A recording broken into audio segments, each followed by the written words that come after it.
Dave Grohl. Hello. Hi. Let's talk about, we're 4 days away here in New Zealand from your 10th studio album, Medicine at Midnight. What a journey that's been, because you've been sitting on that for nearly a year, haven't you?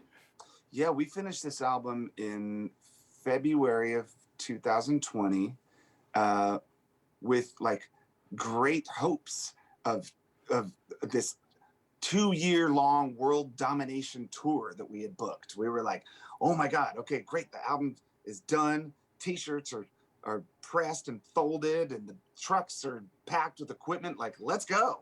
And then everything just went, and so everybody went our separate ways. And, obviously we wanted to make sure everyone was safe and healthy, went back to our families. And then we just kind of waited. We just sort of waited, and we thought, okay, well, should we do it now? No, don't do it yet. Should we do it now? No. And as months went by, we realized that there wasn't any going back to normal anytime soon.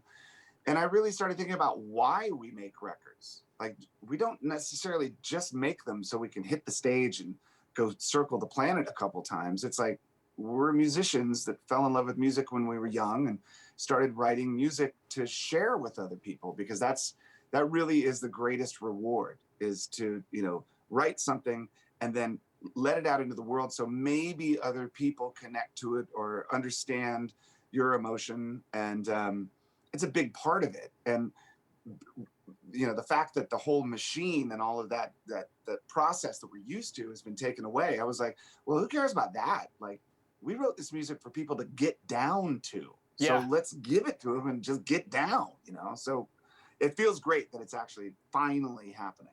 Finally happening with some star power on your album, and by that I mean your daughter on the opening track. Can you tell us how that came about? Okay, so I'm sure that most people imagine being in a rock band like it's all, Dom Perignon and G5s and, limousines and stuff like that. It is, but it's not all that. Okay, so, I have 3 kids. Violet is now 14 years old, and she was born with an ear. Like, she has perfect pitch, and she can emulate or imitate anything that she hears. But beyond that, she has a real voice. It sounds way beyond her age. She sings from her gut, and she's a very empathetic and sensitive artist. She just is. So I would go pick her up from school, come back to the house where we were recording. We didn't use the studio. And she'd sit on the couch and do her homework. And one day our producer, Greg, who knows she's an amazing singer, said, hey, Violet, do you want to do a backup vocal? And she's like, okay. So she gets in front of the mic and does one take, and it's perfect, And that sort of opened the door to her singing backups on a bunch of different songs on the record. Coincidentally. It's not like I hired my daughter, although I didn't realize how official it was until my accountant called and said, hey, what do you want me to do with this check for Violet? Because she sang on the record. I was like, what do you mean? She goes, well, she got paid. She played on the record. She got paid. And I looked at this check and I was like, there is no way on earth I'm giving a 14-year-old this much money. I was like, send me the check and I'll start an account for her, and she can have it when she's 18 years old. But yeah, she's also come on tour with us as a backup vocalist as well. So, yep. To us, it's, it's a family experience with she and I. So it's not really work and it's not really professional. It's just kind of like, it's like a father-daughter thing. And it is the most rewarding experience possibly in my entire life. It's great. I can only imagine. And is it true that it's your dream to perhaps even play drums for her one day? Yeah, well, I got to do that once. Actually. Have you? There was a benefit show here in Los Angeles, and Pat Smear and Chris Novoselic from Nirvana, we all reunited to perform Nirvana songs, which we don't do often. It's really rare that we do that. But this was a great benefit. And so I thought, okay, well, let's get different singers. So we had Beck come and sing a couple songs. We had Annie Clarke, who goes by the name St. Vincent. She sang a few songs. And I wanted to get Joan Jett because she had sung these songs with us before. But she wasn't available, so I thought, oh, maybe I'll ask Violet. And so I asked Chris and Pat from Nirvana, I said, I said, hey, what about Violet? Should she sing a song? And they're like, yeah, ask her. So I'm like, hey, Violet, you want to sing a Nirvana song? She's like, okay. And I said, what do you want to sing? And she said, Heart-Shaped Box. I was like, God, really? Like, she picked the darkest one of them all. And so, so I got to be her drummer for one night. And, you know, playing those songs means so much to me anyway, because it doesn't happen often. And it brings back a lot of beautiful and bittersweet emotions. But for me to like, and you know, I'm beating the crap out of the drums. To be my daughter's drummer was like, okay, I can do this. I don't know if I can sing the song Best of You every night of my life until I'm 75 years old, but I can be my daughter's drummer. I know that. Excellent. You're mapping your future out.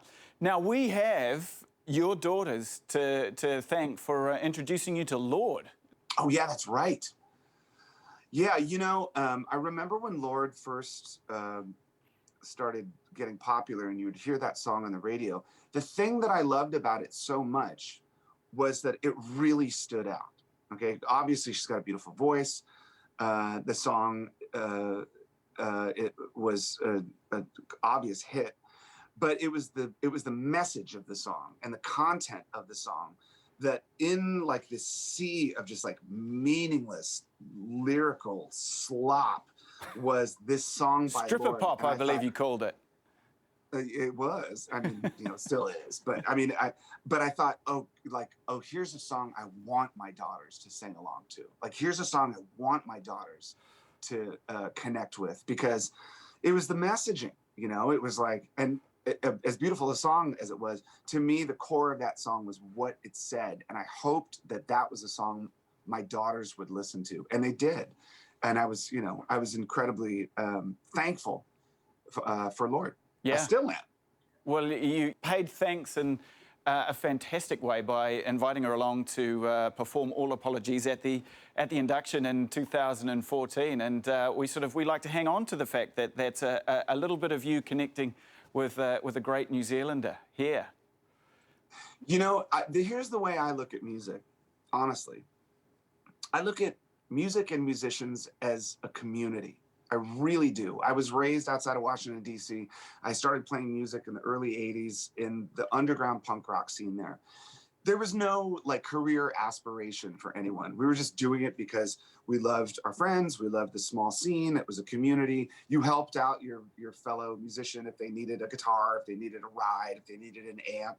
That's the way I look at music. I honestly see this like this global community of musicians to be connected in a way that that to meet each other and jam with each other and appreciate each other no matter what we do. I think that's important. So, you know, as many generations apart as I am from Lord, I feel like we do this a similar thing for the same reason, which is you know, some sort of empathy or some sort of wanting to connect with the world and deliver joy and happiness or escape and relief. And so I feel that way with all musicians. I really do.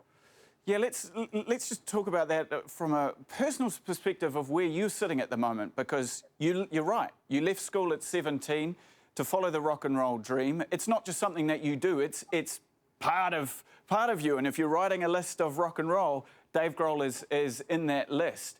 And yet you have not been able to go out on stage and do that for a long time. Have you felt like, you know, there's a big part of you missing right now? Yes and no. Like with that part that's been missing, there's this whole other part that's been growing, you know? So, I mean, I'm an eternal optimist. You know, there are times where I'm cautiously optimistic, but I do have hope, right? And I wake up every day with some sense of hope, big picture hope, you know? And so, you know, the way I look at it, it's like, okay, we're one day closer. Every day we're one day closer. So we're one day closer, one day closer. And it's strange to not, it's almost like a phantom limb. It's like, we've been touring for 25 years, hard, man. We tour hard, and it's a huge part of what we do. We take pride in our live shows. That's one of our biggest strengths, if not our biggest strength. And, you know, to feel it sort of missing, it's like, I feel it's still there, But there's all these other things that I've been able to do and learn in the last year that I'm very thankful for. So as much as I wish that this were different, I'm glad that I was able to do all of these other things. Yeah. And I think a lot of creative types, a lot of artists have had an exceptional year because all of that mechanism is taken away, all that touring and stuff that you're used to doing. You're used to being in your lane.